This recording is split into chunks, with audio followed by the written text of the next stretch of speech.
Welcome to the Your Desired Success Foundation Mastermind, all about paying it forward with the golden rule, which is do unto others as you would have done unto you. Now, this incredible man that some people may not know of, but many people will know of, is called Napoleon Hill. He's the author of the world famous book, Think and Grow Rich. Now, the reason why it's advised we come together and share our knowledge and our experience with each other is because Napoleon said, it is the principle through which you may borrow and use the education, the experience, the influence, and perhaps the capital of other people in carrying out your own plans in life. It is the principle through which you can accomplish in 1 year more than you could accomplish without it in a lifetime if you depended entirely on your own efforts for success. So what this is focusing on is collaboration over competition. Let's support each other towards the success that we desire and we truly do deserve. So if you'd like to start us off, Carly. The purpose of the Mastermind is to share our value and connect with like-minded people in order to create wealth in all areas of our lives. We are here to inspire and challenge each other to reach goals and exceed goals. Each member is committed to their own success as well as success of every member of the group. We are committed to meeting in person or virtually for 1 hour every week. We are present. There is no multitasking or distractions during meetings. We are collaborative. We listen without interrupting, lecturing or judging. We celebrate each other's success without jealousy. We are honest and participate by giving thoughtful feedback. We are open and listen to different perspectives without being defensive or offering excuses. We trust fellow members enough to share fully. We are focused, but we also think it's important to have fun during meetings. We are real and authentic. This is a no bullshit zone. We allow ourselves to become completely aligned with each other and the high forces, one mind, one soul, one love.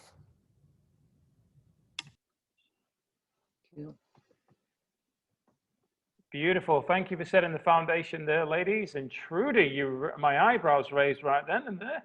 I hope my mother isn't watching the Facebook Live.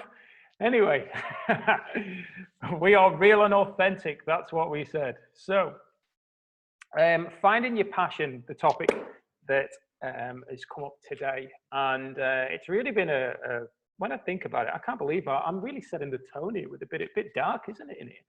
So, finding the passion, the conversations that I've had this week, especially Diane and I, Diane will probably no doubt share a little bit more around the conversation we had, but I've also had that conversation with other people and realized through a lot of the work I've been doing this week, which has really been creating, I've been in massive amounts of creation this week in regards to how I can help support more and more people. And Lisa's played a huge role in helping me improve what's been created. So thank you, Lisa.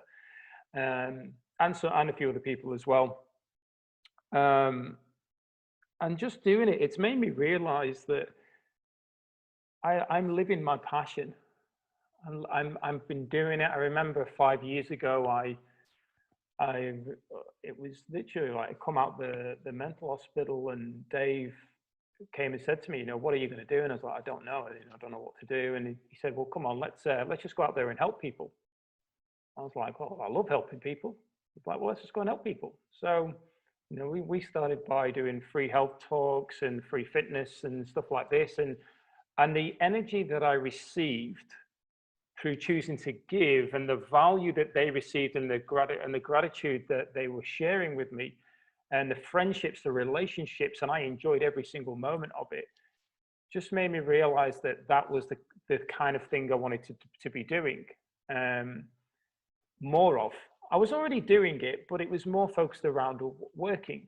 And what was so great was that because I got clear, I remember saying to myself at 40, so at this time I'm 35, at 40, I'm going to be retired, helping more and more people around the world, not having to worry financially and so on. And that was my vision.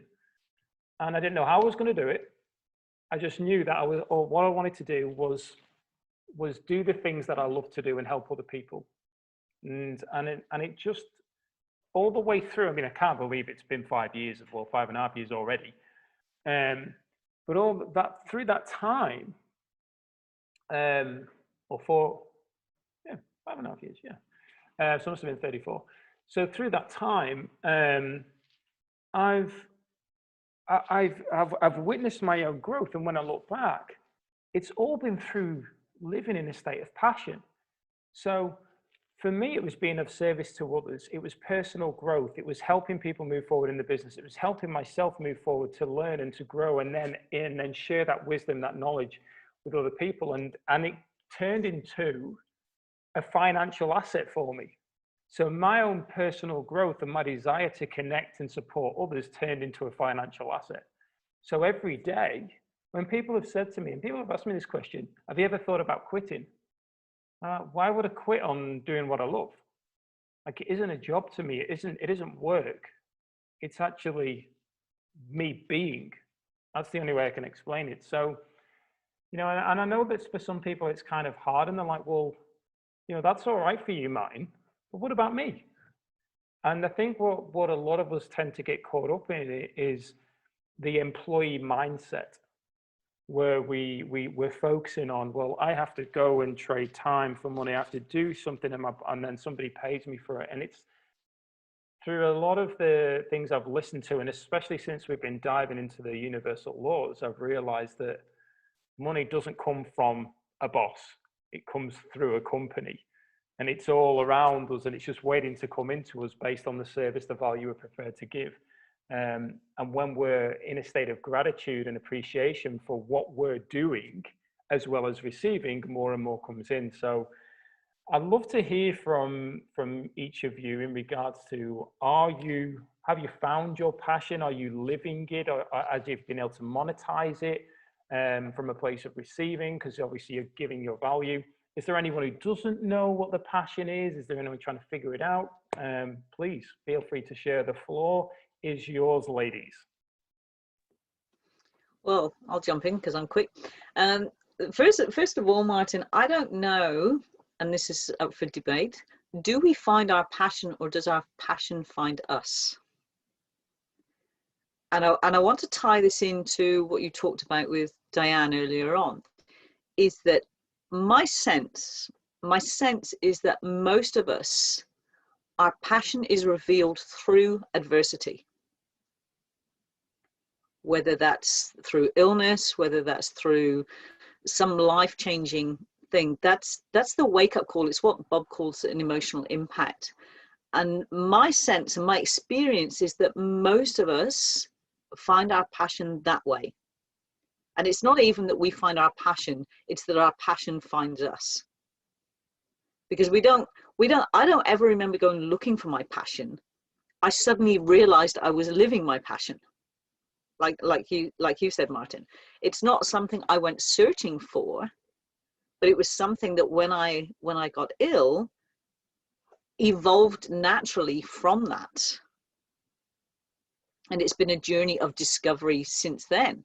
So I've been living my passion for many, many years, not necessarily thinking of it as my passion, more as my purpose. And, you know, the two are pretty interchangeable. I think your purpose is your passion.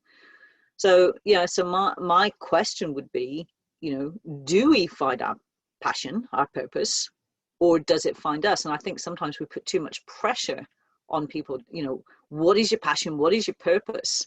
What if your purpose, and therefore your passion, is just to be the best version of you can be, rather than some big grandiose thing? Like, I do have a big purpose, and I know that, but I also work with a lot of people who don't, who have no idea.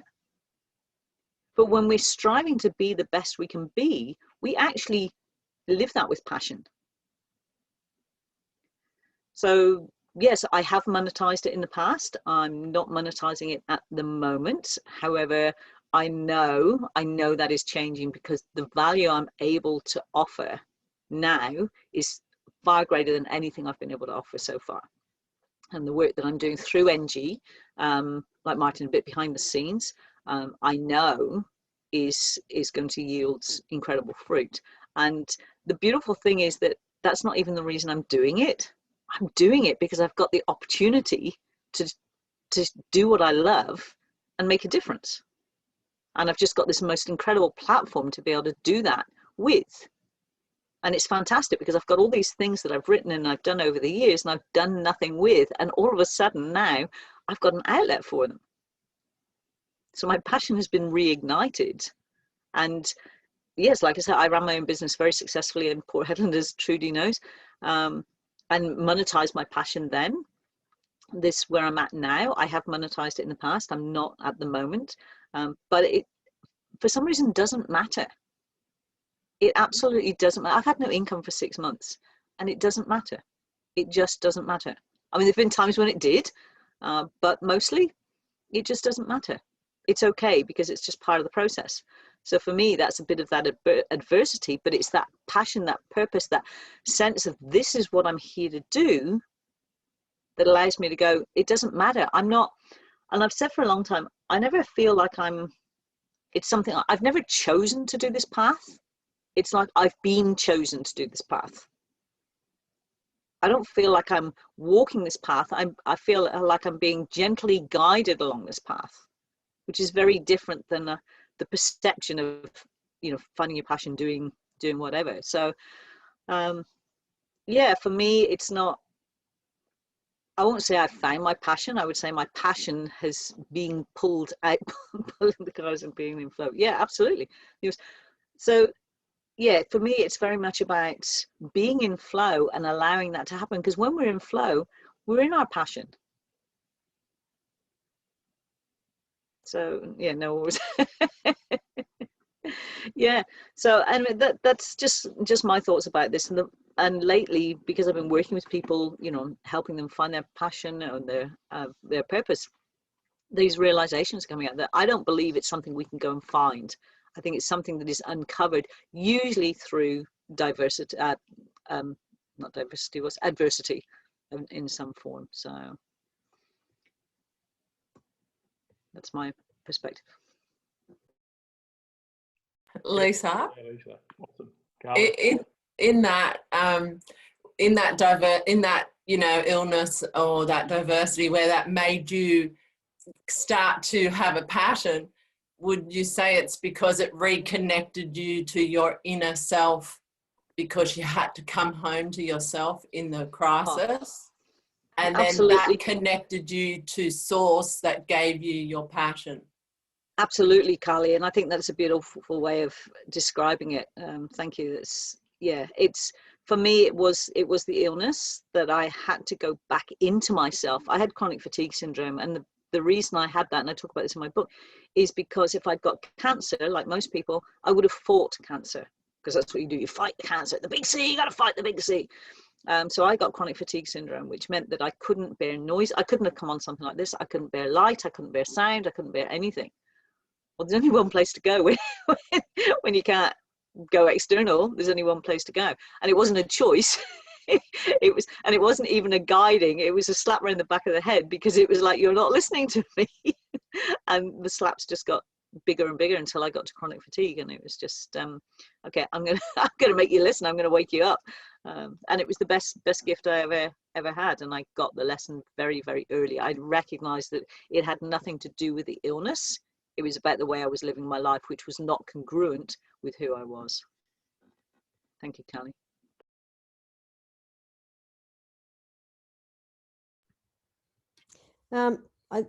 Sorry, Terry, did you want to go? Okay, so Martin's obviously been alluding to a conversation that him and I have had this week, and that's sort of centered around the work that we're doing in the Gold Star Mastermind on the compensation. And it was, listening to Bob Proctor. I was doing that at work while I was doing other things, which is not always a good idea. But when he asked those questions about what we have to offer, and then, us being the best, and then, what was the third one? Being indispensable, basically, getting to that level. it really, really triggered me. And probably because I didn't have that time to go and research it deeper, but lots and lots of stuff started coming up, and it was just like, well, what do I have to offer people? I don't have, other than, you know, I've worked for the last 30 years in business. Outside of that, I don't, you know, I want to take my life outside of the business realm, but what have I got to offer? Like, I don't have any courses up my sleeve. I don't, you know, like, you know, some of you guys are coaches and that, and I was comparing myself to what I'm seeing from all of you and thinking, well, I don't have anything. So, and I know, you know, it's probably not the right way to think, but that's where I was. I was absolutely in that mode, and that's where I normally go. And I would normally just have walked away and gone, oh, well, I'm just not going to turn up to these calls because they're not going to notice me being gone, and that will be it. And something for 2 hours kept telling me, message Martin, message Martin. So I did message Martin, and I said, if you've got a few minutes, you know, can we have a chat? You know, this has triggered me. Anyway, Martin was busy, but I was actually okay with that, because he said, look, you know, at the moment I'm doing this, this and this. You know, can we talk later in the week? And I was actually okay with that, you know, because for me, the biggest thing was actually just making that step to actually talk to someone, you know, or to put it out there. And just knowing that I'd done that was enough for me at that very moment. Like, it was like, okay, I'm still in the game.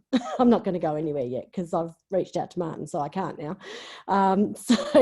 But then he said, let's have a 5-minute call, which turned into a 1 hour call, because 5 minutes never happens when you're talking to Martin or me. It's not just you, Martin, I'm just as bad. But yeah, so, you know, we had a chat around that. And I mean, one of the questions he asked me, one of the first questions is, you know, what attracted me to him, as in, you know, to join up based on that. And when I really looked at it, it's not because of any of his credentials at all. It's because I've watched him grow over the time and become the person he has. And I feel that trust and I feel he has something to offer. And it's not around, you know, whether he's a coach or, you know, or any of his business stuff. It's just the energy that he puts out there that makes you feel like you can go to him, you know, and I want to help him grow, and I would hope, you know, and hopefully he'll help me grow. So, you know, that kind of did have a little bit of a shift in me.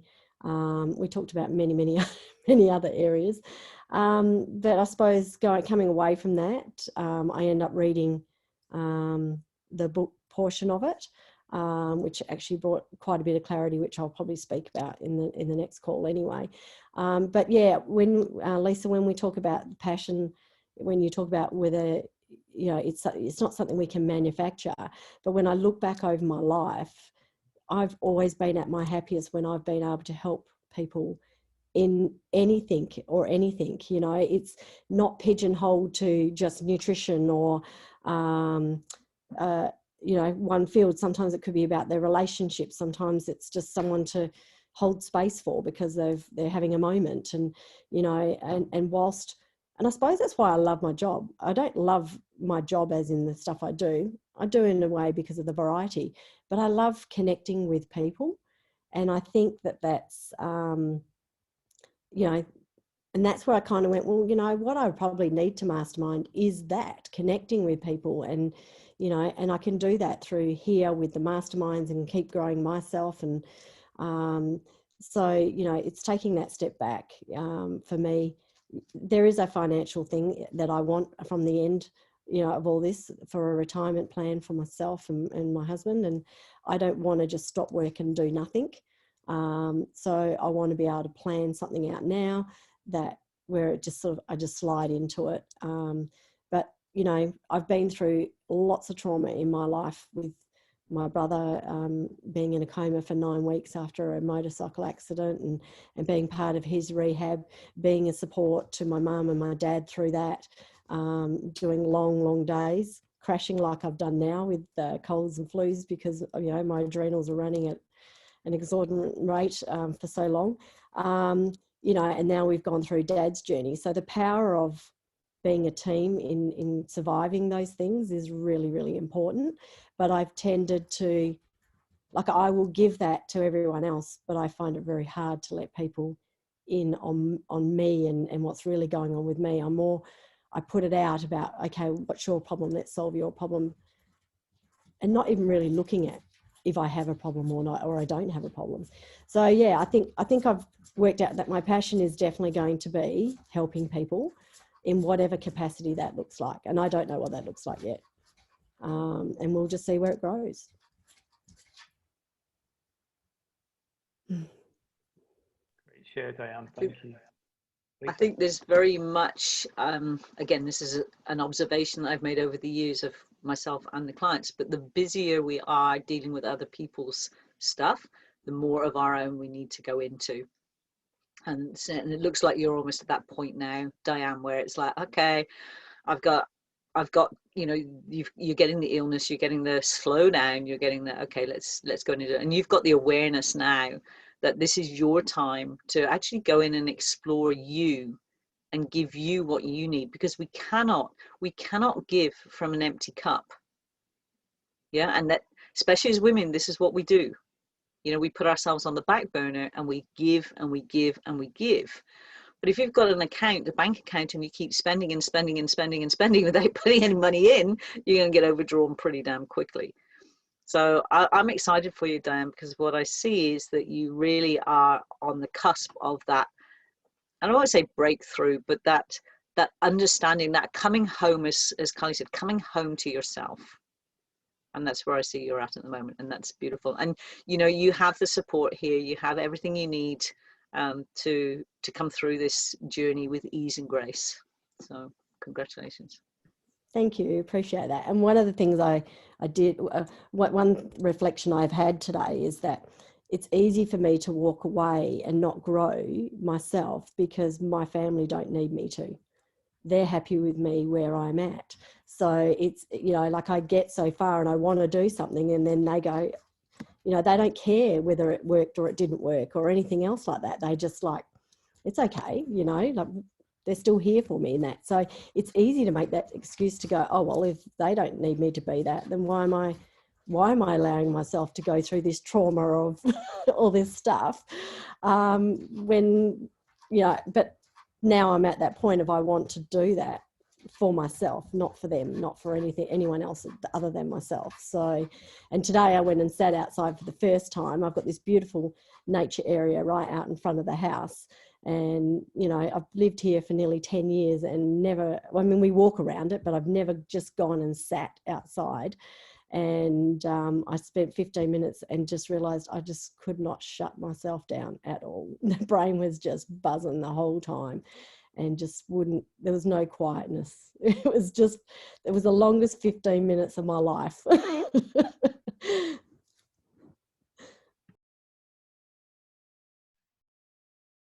Yeah, that's an amazing share, Diane. With that going in and doing like the 15 minutes and so on, it's especially when you go in and you're in nature and you're taking that time, that's when a lot of the stuff comes in. I often find myself in that state, and I've learned now to be grateful for it, for coming in and say, thank you for coming in. I'll acknowledge you later on. And it just seems to pass through then. Whereas before I was like, right, where's my phone? I need to action this. I need to get back. I need to get on with it. It's like, no.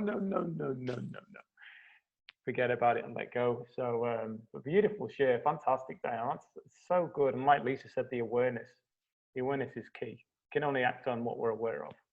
So beautiful. Carly. My passion since I was a child was to help people. And then when I got to my teens, I realized no one wanted my help. And then I sort of squashed that desire.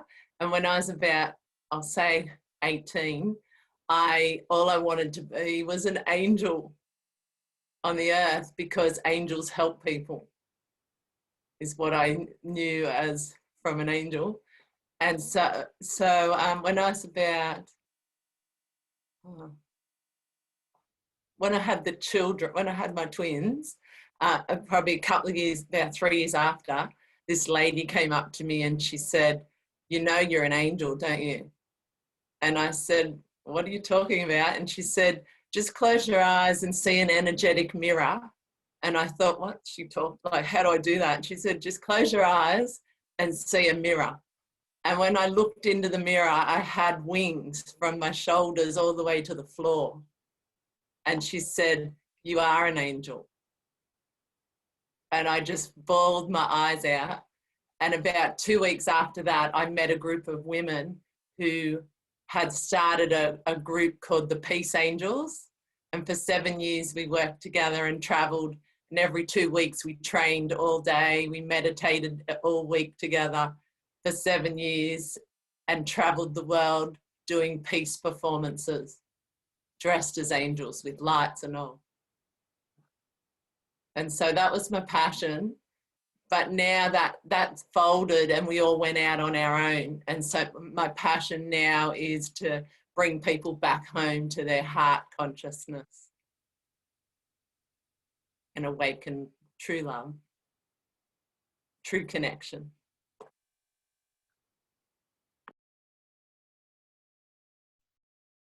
That's so amazing, Carly. Trudy. Sorry, I'm back. Yeah, sorry. As some of you know, I look after a hotel here in India, and I just had guests arriving that were supposed to call me before they arrived, but they never do what they're told. So I missed a fair bit there. But yeah, for me, similar to what Lisa was sort of saying about, you know, finding the passion or having the passion and the purpose. So for me, with all the personal development work I've done, I've just realized that, you know, I'm a minimalist, that you get one life, so you live it the best you can. And my passion is to travel. The purpose of that, or the purpose to go with it, is that when I do travel, I meet people. Sometimes I just help out, like in the volunteering side of things, but there kind of is a bit of a, you know, I balance with that. With the volunteering, I receive food and accommodation, so I can travel quite cheaply. So again, monetary is not something for me, but you know, it's why I travel, because yeah, I just don't like being in one spot as well. So quite simple for me. Yeah, my purpose is to travel and have as much fun, or my passion is to travel and have as much fun. The purpose is probably still finding it as I go along, having adventures on day-to-day basis. Pretty simple for me. Yeah, that's awesome, Trudy. And I think, I don't know if it's, I don't know whether it's an age thing, and maybe you all want to share your thoughts around this, but it gets to a point where you're just like, oh well, it is what it is, and I'm going with the flow. It certainly never used to be like that for me. It was always about fitting in. I had to have all the named gear, clothes, and even though I've got my Liverpool t-shirt, Liverpool Football Club shirt on, I always had to have all like the Armani and Versace stuff, and it made me feel good. But the reality of it is that it's got to a point and realized that I actually feel better through having an hour-long call with Diane. You know, and that's something that to know that, like, what Diane gave me, she reached out to me for help, but what she gave me is far greater than anything that I could purchase. And there wasn't, and this is what I love about it, especially when I speak to people and the main focus is money. I don't have a problem with money, and there's no money barrier there at all. However, one of the things that's really important to me is that I am living true to myself, and being aligned and showing up in my most authentic and vulnerable state. And through having that heart that's open, allowing those people and those opportunities to come in for growth for myself, there's no financial exchange between Diane and I through that process. It was just the ability to be there for somebody else who had reached out to me for help. Now I know that, and I'd shared this with Diane, I have a lot of people who reach out to me, asking me questions and stuff around one of my businesses.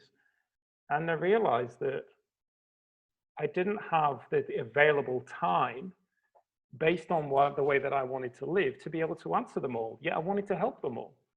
So I had to figure a way out that I could create that space so that I could earn an income to support what I'm here to live here, but also to expand it to support what my vision is for traveling around the world and helping more people and doing it all for free and so on. So I had to create a model that would financially fund that. And it's really amazing how the second you put a monetary figure on something, people all of a sudden don't want your help. They're happy to abuse it because that's what it is. If you're not willing to have some level of exchange, which all it is energy exchange, people will abuse it. So I got to a point where I said, look, I've created this, you can go in and do this, or if you want a private one-on-one call, book it in. Oh, I don't know why I have to pay for it. Oh, well, do you go and work for free? Do you think that I should have gone and spent all that time and knowledge and energy learning all this stuff and just give it all away for free when I don't have the time available to just answer questions all day? The company don't pay me. If I had to go and find it out, so if it's important to you, you'll go and find it out, or you can go the short way and pay for it to help you move forward quicker. And you're probably going to get even more value from the call than just that answer.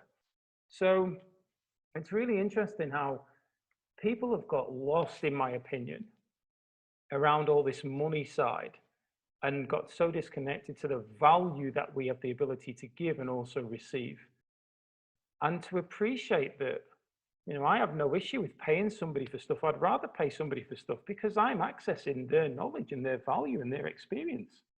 And I know that when I was doing my apprenticeship as a carpenter, well, it was a joiner at the time, there was a guy that was a mechanic. And I always used to go over and chat to the mechanics and the guys who worked in the same building block as was the industry block. And on the break, and this guy said to me, I'll give you one of the most valuable lessons you'll ever learn in regards to business.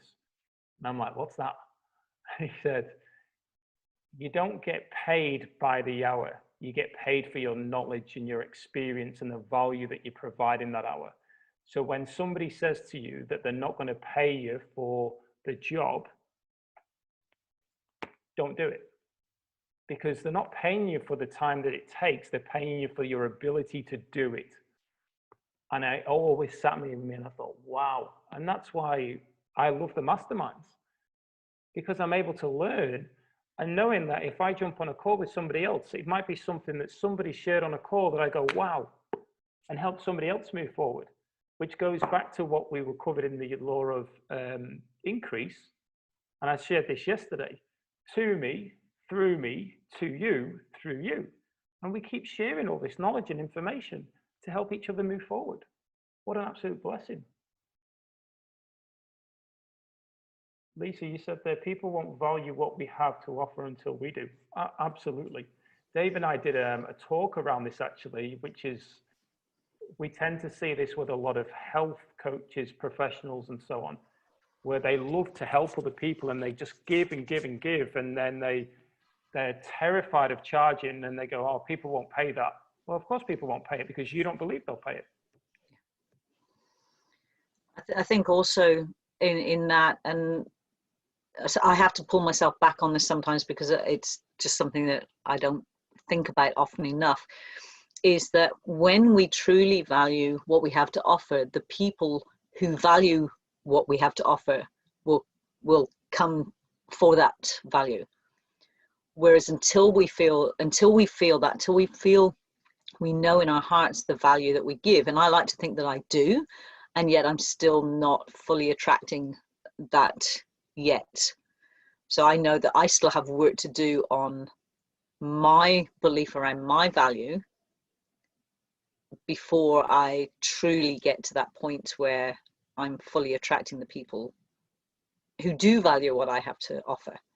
And that, I have to say, that has increased, that has improved dramatically since I've been with NG and doing the masterminds and stuff. And actually seeing, for me, it's been really powerful, because seeing things that, you know, I say, oh yeah, I've got lots of value, I've got lots of experience, I've got lots of value. I had imposter syndrome for many years, and it still flares up. It can still catch me out. Like, who do I think I am? But what I've noticed is, particularly over the last few months of being with NG, is that when I have something to say, it actually is received as valuable.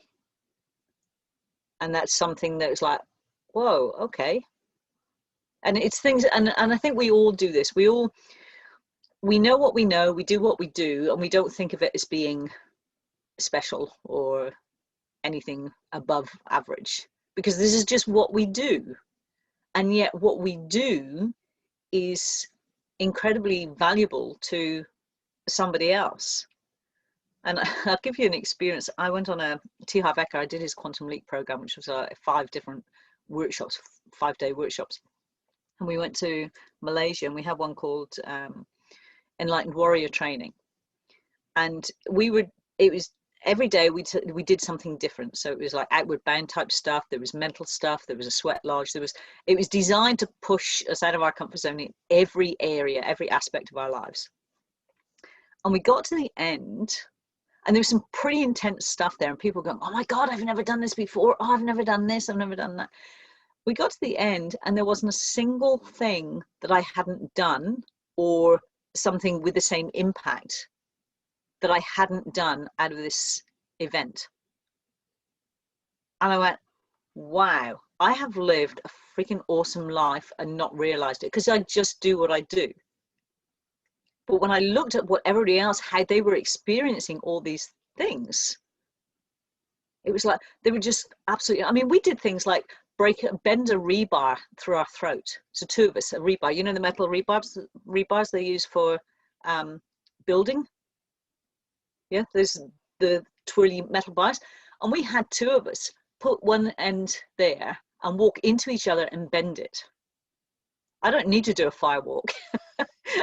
That just burns my feet. I get that wrong. And I'm a cactus. Yeah.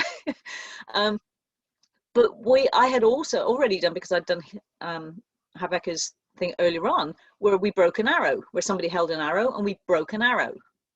Doing the same thing. You put the arrow there and you walk into it and it breaks. So I'd done something like that. We did one where we had to make somebody faint, but the idea was that you didn't faint because you sent so much love to them as they were trying to make you faint. As a kid, I did judo. We regularly would have these sessions where you'd make us pass out so we could see how quickly we recovered and all that sort of stuff. And it was just like all these things that most people would go, oh my God, I've never done anything like this. I had done I had just done everything that we'd done. I'd done in some form or another. It might not have been exactly the same way, but the result had been the same. And it was like, holy moly.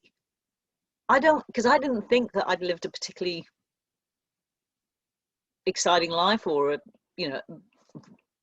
variety is not the word I'm looking for, but an adventurous life. And yet it was. And when I wrote my book, the feedback I got before I'd even written it, before it was even published, was like, wow, I do have something to offer here. But even then, it still takes time for that to and it's only, like I say, the last couple of years I've started to settle into, and becoming a crone has been awesome, because I'm really just so comfortable in that position of being, okay, I've earned this spot. I've earned it. And I do have something of value to give, but it's taken a long time.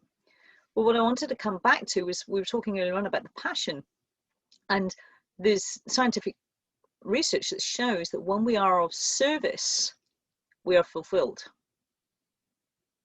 And I think, I said earlier on that, I think we need adversity to find our passion. I think for a lot of people, being of service is the passion. And I think if most of us, if we drill down, we can have this and that and that, but when we drill down, it's a being of service to others in some form or another. There might be different forms, but that's my sense. But that value, Martin, we don't value ourselves, even though we think we do. We don't truly value what we have to offer. And it's very hard for people then to value what we have. Sorry, there's a bit of a mixed conversation there, but I'll shut up. Oh, not at all, Lisa. That was amazing, and I know that I didn't. I know that I didn't see any value in myself, and it took a long time before I did. You know, it's amazing how disconnected a lot of us are to ourselves. And I think I truly believe it's because of the way that we've allowed the conditioning from that child, and that separation of winning and constantly be better than somebody else. And it's all about being better than somebody else than just showing up and being the best version of yourself. And my mum always used to say to me, it's not about winning, it's about just taking part. But, you know, my football team, they go out to score as many goals as they can and win the game to get 3 points to you know, potentially win the league. So when you're around all that, all you're thinking about, you know, did the team win? Did they beat the other team? Did the other team lose? Like, and there's always got to be that loser. And I've felt now that, like you're saying, you know, and you've referred to NG a lot, like NG's totally transformed myself, because I actually feel like it, the only way to describe it is I feel like I've come home. And that's because a lot of the stuff that I've had around me has been competition focused, you know, and they're like, oh, you got to hit this level in this company, or you've got to achieve this in doing this business, or you just got to be better than other people, and you got to strive out there to get the work, the contract, or whatever it would be. And now I'm in an environment where nobody's focused on being any better than anybody else, but focusing on being the best version of themselves and helping everybody else be the best version of themselves, irrelevant of what they're doing. Whether they're just, you know, and I'm not saying just in like being degrading here, but just wanting to be a better parent or a better son or daughter, like that's massive. You know, that what an absolute blessing that is, just to be a better human being in regards to responding rather than reacting. All these different things, and it evolves, and then we find that because we're shifting as our own as self and as a human being, we naturally then attract more people who are on the same journey, and all of a sudden we're in what we class as a tribe, a community, and it's like, whoa, this is cool. Look at all these people. I'm not on my own anymore. I don't feel like the black sheep. And that's what NG has really helped me get clear on. But it's also, I think, because of that, it's taken me to an even higher level than I ever could have imagined of visualizing. And that's because of going inward and going back to what Diane said earlier, trusting and asking the questions and putting yourself in a state of vulnerability to ask for help, which I've done, that's then taken me to that level where I look around and I go, far out, if this is how I feel now, and we haven't even got started properly yet, just imagine where we're next, what the next level is going to be in the next level. And it's not about constantly striving, because it's an organic shift. When we spoke about before, no oars, Carly, no oars, and flowing. You know, told you we need it. There's always haters as we grow. There's always haters. Crack them. That's what you need the oars for. But you just in flow.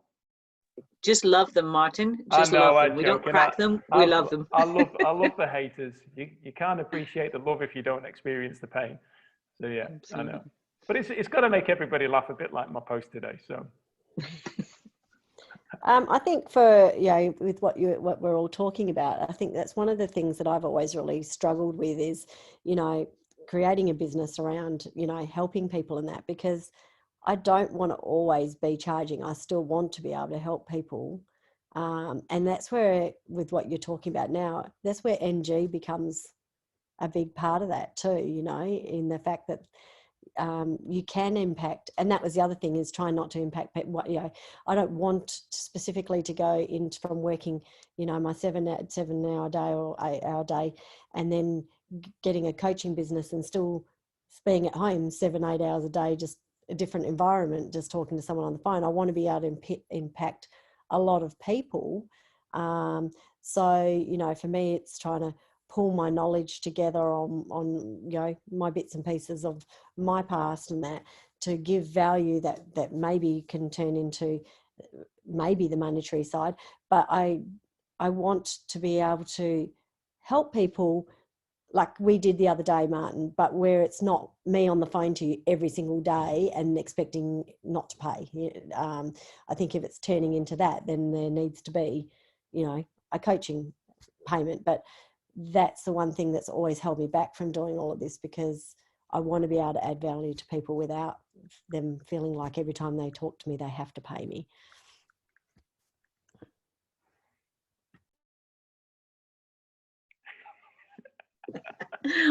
I'll give you mine, Martin. We'll do a straight swap. Diane, you've probably seen there that I was taught very early on, because that was my passion. My original statement for my business, my mission in my business, and it took me years to realize why it was holding me back, was to provide healing for anybody who needed it, regardless of financial status. Talk about putting a cap on it. It took me years to realize that. But I had a friend who was very successful. She was a Telstra businesswoman winner for WA. And she said to me, how on earth are you going to help those people who need your help if you don't charge those who can afford it? And it turned my business around. I suddenly became the most expensive in town. I moved straight into the high quality quadrant, so I had to work less with higher quality clients so that I could give more time to those who needed it. But it was a huge mindset shift that I had to go through to do that, because I just wanted to help everybody. You know, this is what we do when we're healers. We just want to help everybody. But we have to value. When we value what we do, then we are free then to give, because something that can happen is that if we're not being valued on this side and we're not bringing the income, yes, we're giving, but eventually we get what's it they call it, volunteer burnout. And what we do is we start to get resentful of the time that we're giving. And I'm sure we've done this. We've had a talk with somebody, we've helped somebody, and there's been an edge of resentment because we know that they're not paying for it. And this is something, it doesn't happen overnight. It's something that develops when you're giving and you're giving and you're giving and you're giving. Eventually you get to the point where it's like, well, where's the coming, you know, where's the balance? Because you've got to be able to receive. So the receiving is from people who value what you have to offer. And something that I also learned is that people don't value free. Yeah, you can give the best value in the world. This is why they tell you in marketing, you can give away your best material, because people will not value it. They won't follow it. One of the comments I did say to Martin when I was ready to give up the other day was, well, it was only $200, so it doesn't really matter, you know. So, and it is that, you know, but it is shifting yourself in going, well, no, it's not about the $200, it's about me. So yeah. But and that's what valuing. Yeah. Sorry. That's what I was saying before. I want to be able to help those that generally can't afford it, but I don't want to be taken advantage of, you know. So it is about finding something that I can develop that does help those that definitely can afford it. And you know, having that income there and balancing that by knowing that I'm still getting to help those few people out there that, you know, definitely are in that hole that, you know, we need to be available for them. And I think also something, Dan, that is from my experience is that, and we talk about this in NG, if there's no skin in the game, and I know sometimes it's hard because there's no skin to put in the game sometimes, but what I have realized is that often people don't value themselves enough. And I learned this because somebody said, oh no, I can't come for an appointment next week because I haven't got any money. And then I found out that they just booked a holiday to America They were also drinking a bottle of wine, you know, do you know what I mean? The money was there, but they hadn't prioritized it. And that was another big lesson for me, was to find out where they are on their priority list before I give so much. Yeah. And it was a bit of a hard one for me, because, you know, you just want to help everybody. But when I started realizing, hang on a minute, these people are earning more money than I am. They're just not prioritizing the money on themselves. Yeah. Yeah. So there's certainly some learning to be done in that, is just looking at where people are and how they value themselves. Because if they don't value themselves, they certainly aren't going to value anything that you've got to give. And if I'm going to be giving pro bono, then I want it to be received as valuable. Yeah. Because otherwise it's a waste of my time. Yeah, it's just like having a chit chat.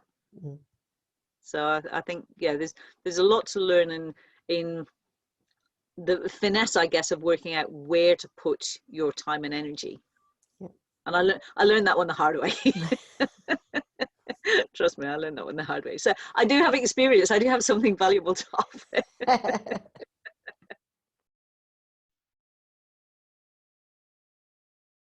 Yeah, that's and as so we where know, are you on your priority list, Martin? where am I on my priority list? Well, that's a good question. I'm a lot further forward than I was. Do you know what? It's a very powerful question, and I feel, based on where I'm at right now, it's a very controversial question, from the angle of, with what I'm doing, I am filling my cup. So therefore, it is a priority for me. I am prioritizing. It can, you know, we can look at different areas, and I'll give you an example of this. A great friend and mentor of mine, who I call my spiritual mentor, said to me, how do you feel when you help people, when you give them your time, your knowledge, and support them, and you just hold space for them? There, I'm like, oh, the value is incredible. The energy I feel, it's priceless. He said to me, how do you feel when you're walking along the edge of the ocean? You know, it's a sunny day. I'm like, oh, I'm in heaven, you know, because I'm literally like, whenever I go to the beach and the ocean, and then the waves coming in, the swells coming in, I'm talking to the ocean. I'm like truly connected. And she said, well, the thing is, Martin, your whole focus is help everybody else because of the value you receive. But Martin needs his time. And even though you're getting the energy, you're still giving a lot. But when you go to the beach, this nature is giving you, and you need that. So she really helped me see that, you know, even being at the farm, like when I spoke about being in this call, my win is getting to the farm. You know, even though I'm working here, getting here is still a commitment, because I could have easily stayed in the office at home. It was easy to stay there. But then to go out and just stand down the edge of the garden and look out, which is, you know, some of you have seen the view right back over and out to the ocean and the sunset right there. It's incredible. Like, people pay a lot of money to just come and stay here and experience this. And that's the thing. I have it. And this goes back to the free, taken for granted. So with that, you know, I've actually been, and it goes right the way back again to the NG. NG's changed me because of the priorities it's teaching me, the abundance game, accessing that. What's my daily actions been? If my goal is to actually see a sunset, one sunset a week, if I don't watch a sunset this week, there's a big problem, because it's happening right there in about the next hour. There's no excuse. So there's all these things that are going on, that are all aligned with me, and because of that, I'm able to tap into that. And also, I think what's really empowering is I am now more, rather than me being, and I'm saying this from a place of being humble, being viewed as a leader and people looking up to me, which I don't believe we should look up to anybody. We're all equal. I'm now surrounded by people who inspire me. So when I see them taking time for themselves and putting their goals down and doing their affirmations and the gratitude, that inspires me to go back to self and look at how I can improve, not from a competitive point, from a place of me being a better version and helping me grow. So it is a powerful question. So on my priority list, I have to say I'm pretty high. I wouldn't say I'm number one. But I mean, Beth's looking at me. Well, where do you think I am, Beth? You think? No, you should be number one. Should's a strong word, Beth. I should be number one. So, but I know now that I take the time to be grateful for myself and I love myself, where I can tell you right now, a few years ago, I didn't love myself and I didn't want to be here anymore. So to be able to stand in the front of the mirror and look at myself and say, I love you is a huge thing. Huge thing. And we had a question, Lisa. One of the questions was, hang on. Sorry, we had a question that came. My question is, where is your farm then? In North Dandalup. It's Beth's parents' farm. Whereabouts? It's right at the top of a hill. Whereabouts? Yeah, you're in Western Australia, but whereabouts in Western Australia? North Dandalup in Perth. Never heard of it. Yeah, it's right up at the top of a hill. So Adam asked Lisa, can you ask Lisa if we can see that on the next Mastermind? Firewalk sounds so soft now. So that's the breaking of the bar. Yeah, it's basically, Trudy, if you think of where Mandurah is, you know Mandurah? And come inland east about 30 minutes. We're up on right on the top of the hill, so we look back over Mandurah and the ocean, and yeah, it's incredible. Because I like Margaret River for farms and ocean views. That's why I was just trying to work out where you were. But yeah, Mandurah I kind of know. But that's cool. I mean, yeah, anything in Western Australia is beautiful. Hey, Lisa. Including me. I loved Port Hedland. It was my home for a long time. I loved it up there. But yes, tell Adam, yes, we can do it together. He and I can do it together. We can do it together, Adam. There you go, mate. Happy days. So, ladies, it's been an absolute honor and pleasure as always. Very, very grateful for your energy, your time, your value that you've shared, and everybody else that's been communicating on the live as well. We've got a lot of input there, and people really enjoying, people coming on blown away with the conversation, the energy, the vulnerability, the honesty, the authenticity, which is what we are about. So this is a no BS zone, as we said right at the beginning, and Trudy put it so eloquently right at the beginning of the call. So just before we go, Martin, just a very quick one. Who here is doing the 30-day quest? Yeah. Yep. Cool. Trudy, I sent you an email, but Google reformatted it, so it might not make sense if it doesn't. Let me know. Yeah, no, I got it. It's just that, you know, my next 2 weeks are going to be so crazy with finishing up here. You know, I've got my friend's house, then traveling and then relocating. I'm just looking forward to going south for the winter. Yeah. Cool. Well, it's actually, Callie, in response to your question, it's actually launched on the 1st of December. However, and I'm doing my first mastermind on the 1st of December. So if anybody wants to join my group, they can do. But it's up to individuals to launch it when they want to. So yes, it's launched on the 1st of December, but you don't have to do it on the 1st of December. It's a 30-day program, and it's great to do it with a group. Obviously, that's the best way to do it. And because there are live masterminds each week with it. And I honestly, I'm just so excited about this. It's just like really, I have had some input into it, and I did the original ideas. So I'm very, very, very excited about this. But yes, you can do it. You can run one yourself as a gold star. If you're a gold star, you can run one yourself. If not, you can join somebody else's and do it. But there's so much freaking value in there. $30 for 30 days.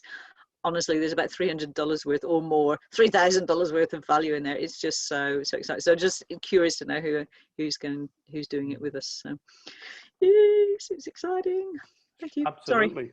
No, it's perfect. It's brilliant. It's going to be incredible. I mean, some of us are doing the 90-day success challenge and just going to shift more because of the value in the 30-day is just going to take it all to the next it's level. a whole different ball game, Martin. It's a whole different ball game. It will really shift so much more. I mean, the 90 days has been good. I think I'm on day 80, 83, 84, something like that. But this is going to be so much more powerful. So can I ask a question on that? So obviously we're doing the 90-day as well, and times of a premium with doing the mastermind. Is it worth me dropping that and doing the 30-day for now? So and coming back to the 90 later? What's involved basically is the same. It's pretty much the same foundation of the points. But there's also certain topics that are in the specific topics that you can jump into to learn a bit more and evolve. So Lisa's been working with the team helping it come to fruition. But there's more value, but I feel less time's going to be needed with it. And there's also not, you don't have to do gratitude for 10 minutes or visualization for 15 minutes. You can, the time's available for you to do what you want. Yeah, look, my personal view on that, Diane, is yes, if time is an issue and you can't do both of them, put the 90-day one on hold for now. Yeah. This was created because I saw some challenges, some flaws, if you like, in the 90-day program, in that if you're not already got an MLM, if you're not already doing the Eric Worre kind of stuff, it's very push, push, push. This is all about the personal development side. And this is setting the foundation. So once you've done that, and you've always got the 90-day challenge, and the idea of the 90-day challenge is once you finish it, you go back and you do it again. So you've always got that. So for me, this is going to be more powerful. There also is going to be more of these. There's going to be 3 originally, I think. So one will follow on from the other if that's what you want to do. And then there will be a whole range of different ones that cover different topics. So you can come in and choose whatever works for you. But for me, this is a foundation one.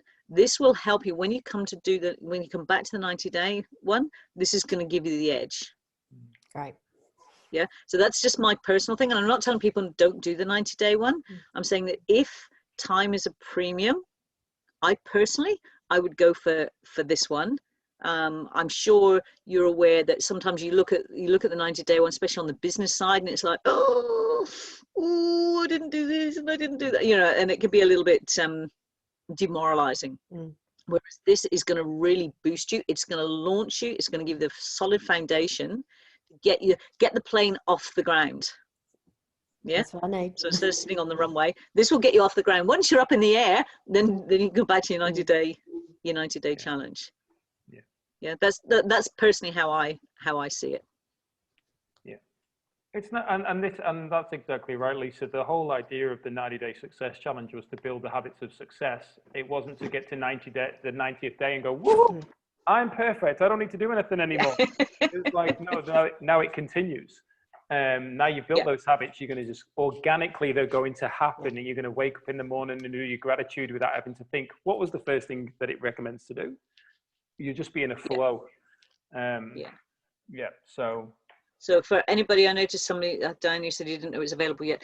If you go to your back office, you go to the menu for the abundance, hit your scoreboard, and then at the bottom it's called a challenge. That's going to change. It's probably going to be a quest or we had a big discussion on the call last night. So yeah, you go in and it gives you all the information. It shows you everything that's available in there. And this is for all free members. It's available for everybody, but it's $30 for 30 days, and I don't know how they're doing it for that. Yeah. I did notice when I was going back into the training today, and I was in that section, there was something called Quest at the bottom of it. Oh, he's changed it to Quest. I haven't been in this morning. Yeah, cool. So yeah, that will give you all the information, and you can buy it in that area. There's a buy now button in there. So yeah, it's cool. Awesome. Yeah, it's exciting. Are you running one, Martin, or are you jumping on somebody else's? I'm pretty confident I will be running something. I thought so. Yeah, there'll be something that comes up, but we'll see. Yeah. So So once again, thank you so much, ladies, for your time, your attention, all the shares. It's been amazing. Great topic, great information that was received and given tonight. So go and enjoy yourselves wherever you are in the world.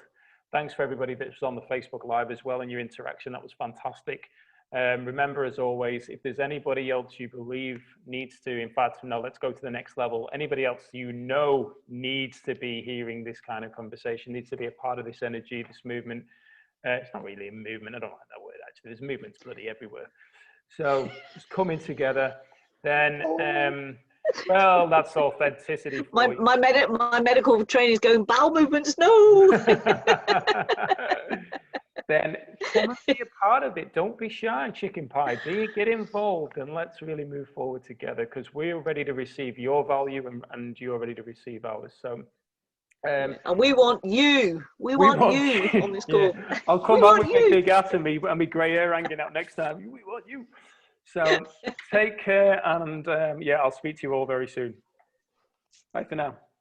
Bye. See you on the Gold Star call.